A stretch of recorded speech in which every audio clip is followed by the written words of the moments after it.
Quest'anno la nostalgia per gli appassionati di enduro non ha fatto in tempo ad arrivare. Si è svolta infatti domenica 24 febbraio, poco più di 2 mesi dopo la conclusione della stagione 2018, la prima prova del campionato siciliano Enduro 2019, organizzata dal Motoclub dello Stretto del presidente Antonio Romeo in collaborazione con il Motoclub Messina di Giovanni Musicò. La gara, valida anche come prima prova di campionato provinciale Enduro Messina, ha visto la partecipazione di ben 214 piloti, giunti da tutte le province siciliane.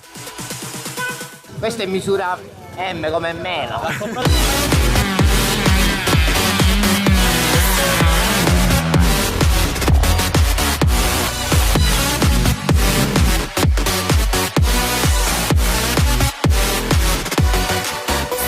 Un insolito quanto gelido vento di tramontana ha soffiato a più di 40 km/h per tutto il weekend, creando qualche problema agli organizzatori, costretti ad eliminare parte del trasferimento su spiaggia a causa di una forte mareggiata.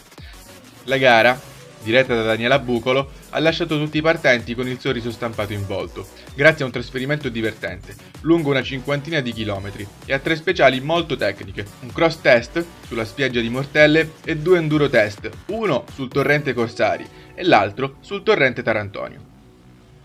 A trionfare nella città dello Stretto è il fresco campione siciliano enduro Alessandro Talamo. Il pilota del team Violetti ha imposto la sua supremazia in 5 dei 6 enduro test disputati, mostrando assoluta costanza nell'insidioso cross test su sabbia di mare. Sono riuscito a fare l'assoluta, quindi vuol dire che quest'inverno abbiamo lavorato bene con la moto nuova. Non me l'aspettavo, vi do la verità, perché non sapevo gli altri come avevamo lavorato. La gara è organizzata abbastanza bene, a parte un po' il trasferimento che lasciava un po' a desiderare perché c'era troppo asfalto. Una bella idea fare 3 prove speciali, quindi 2 linee e un fettucciato. A circa 11 secondi di distacco, in seconda posizione, si piazza un frizzante Domenico Ricchiari, sempre più a suo agio sulla nuova Squarna 350 dei fratelli Violetti.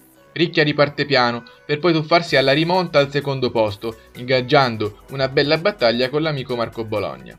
La gara era abbastanza tosta perché la prova era sulla spiaggia, le 2 linee erano molto tecniche e veloci. Il mio rammarico è sempre quello di essere partito un po' troppo a rilento. Il più veloce dei ragazzi del DARPA Racing si accontenta di un terzo gradino del podio che gli va stretto, dopo l'ottimo finale di stagione passata. Abbiamo iniziato questo 2019 con un terzo posto assoluto.